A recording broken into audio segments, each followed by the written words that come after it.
Isang napakakalmang umaga na naman kung kaya't nandito na naman ako sa laot para mangisda. Ito kasi yung hobby ko na talaga namang hindi ko talaga pwedeng ipagpalit sa kahit ano pa mang gawain ang manghuli. Habang nandito nga ako sa laot ay nare-relax ang aking kaisipan at nawawala ang marami kong isipin sa buhay kung kaya't napakaganda talaga ang ganitong klaseng hobby ang manghuli ng isda.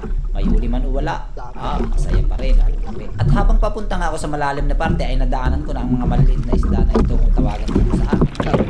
Napakagandang hulihin ito kasi nga napakatakaw kumagat kung kaya't napakadaling huli. Kaya para siguradong may maiuwi ay ito muna ang hinuli ko. At sa aking pangalawang pasibad nga ay nakahuli ako ng ganitong klaseng isda.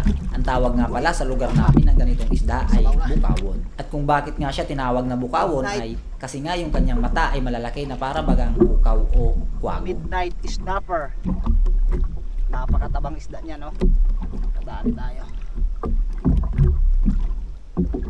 The midnight snapper. Sa ating pangatlong pasibad nga ay nakapagpasibad ulit tayo ng yahing kung tawagin dito sa lugar namin o big nose unicorn fish. Ang isda nga ito ay the best na pang-ihaw kaya sold na ang ating pananghalian. Grabe. Pang-ihaw.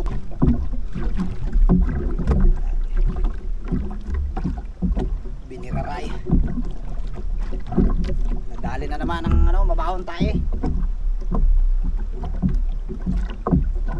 Walang problema yung tae nga. Tae naman yun. Hindi naman yun yung kakainin natin. Pangsogba.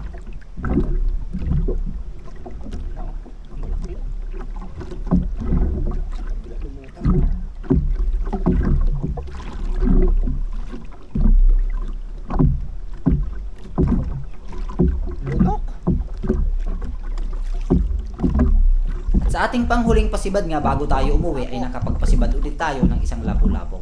Kung kaya't ito hinahata ko na at unti-unti ko nang inaangat. Lapo to, lapo. Malit lang.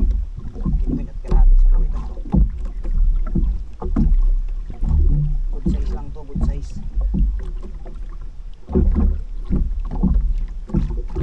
Uy, good size.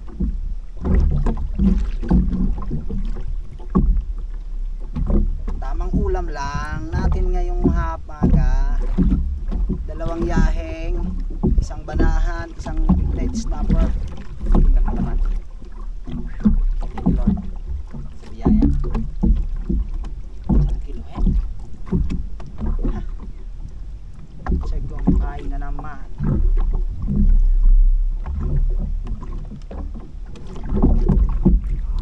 That was awesome. Ang ginagawa nila dito sa ibang mga probinsya, tinatanggalan nila ng hangin, tapos iyon, nabubuhay, biglang lumit. Revive siya, buhay pa naman siya. Ayan, kumakampay-kampay pa. Uuwi na ang fisherman, uuwi na tayo, tanghali na.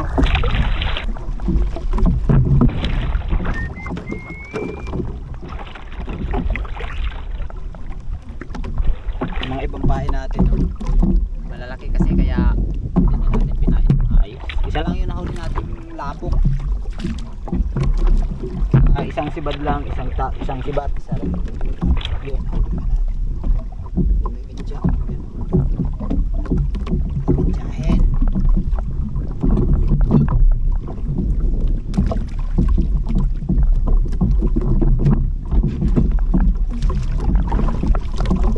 Dalawang yaheng. Ihaw.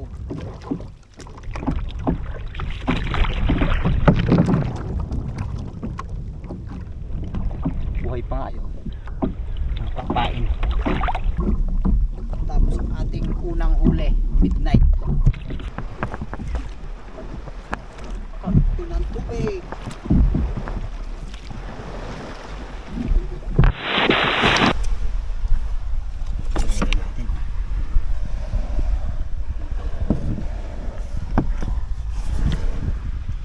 Ayos, grabing init. Bowl.